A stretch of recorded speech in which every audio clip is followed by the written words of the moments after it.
Selamat datang di channel Edukim Ganesha. Sebelum kita mulai, biasakan kita berdoa terlebih dahulu dan meminta file kepada admin agar pembelajaran lebih terstruktur.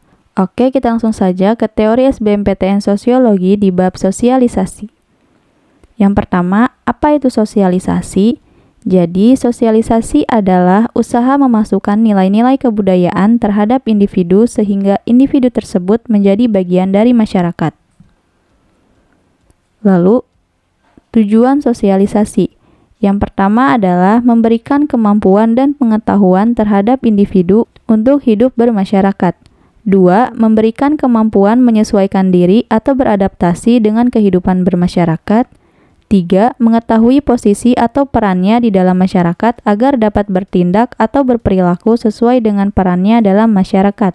Dan yang keempat, menjaga keutuhan masyarakat dengan setiap individu melakukan interaksi satu sama lain dengan baik didasari oleh perannya masing-masing. Lalu selanjutnya ada pola sosialisasi. Pola sosialisasi yang mengacu pada cara-cara yang dipakai dalam sosialisasi terdapat dua pola, yaitu represif dan parsipatoris. Untuk represif, itu menekankan pada penggunaan hukuman, memakai materi dalam hukum dan imbalan, kepatuhan anak pada orang tua dan komunikasi satu arah. Sedangkan parsipatoris itu menekankan pada individu diberi imbalan bersifat simbolik, anak diberi kebebasan, penekanan pada interaksi, komunikasi terjadi secara lisan, anak pusat sosialisasi, sehingga keperluan anak dianggap lebih penting. Lalu ada tipe sosialisasi. Tipe sosialisasi ini dibagi menjadi dua, ada tipe formal dan informal. Untuk tipe formal, tipe ini terjadi melalui lembaga-lembaga yang berwenang menurut yang berlaku dalam negara, seperti pendidikan di sekolah dan pendidikan militer. Lalu untuk informal, tipe ini terdapat dalam masyarakat atau dalam pergaulan yang bersifat kekeluargaan, seperti antar teman, sahabat, sesama anggota klub, dan kelompok-kelompok sosial yang ada di dalam masyarakat. Selanjutnya adalah proses sosialisasi. Proses sosialisasi ini menurut George Herbert Mead. Yang pertama ada tahap persiapan. Tahap ini dialami sejak mempersiapkan diri untuk mengenal dunia sosialnya, termasuk untuk memperoleh pemahaman tentang diri. Yang kedua ada tahap meniru. Tahap ini ditandai dengan makin sempurnanya seorang anak menirukan peran-peran yang dilakukan oleh orang dewasa. Yang ketiga ada tahap siap bertindak. Tahap ini itu peniruan yang dilakukan sudah mulai berkurang dan digantikan oleh peran yang secara langsung dimainkan sendiri dengan penuh kesadaran. Dan yang keempat adalah tahap penerimaan norma. Pada tahap ini seseorang telah dianggap dewasa, dia sudah menempatkan dirinya pada posisi masyarakat secara luas.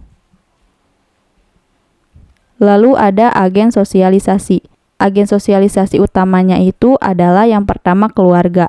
Keluarga merupakan perantara pertama dalam transmisi kebudayaan masyarakat kepada individu. Maka di dalam keluarga ini terjadi apa yang disebut dengan sosialisasi primer. Yang kedua ada teman pergaulan atau sebaya. Didapatkan pertama kali manusia ketika ia mampu berpergian keluar rumah.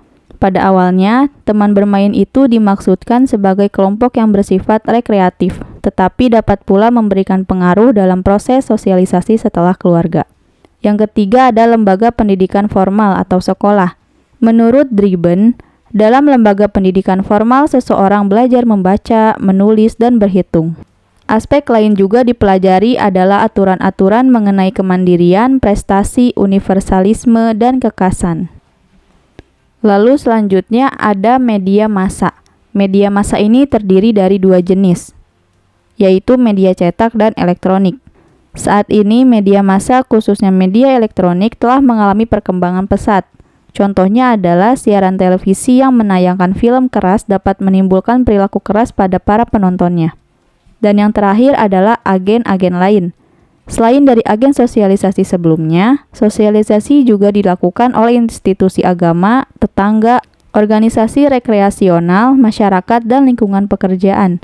Semuanya membantu seseorang membentuk pandangannya sendiri tentang dunianya dan membuat persepsi mengenai tindakan-tindakan yang pantas dan tidak pantas dilakukan.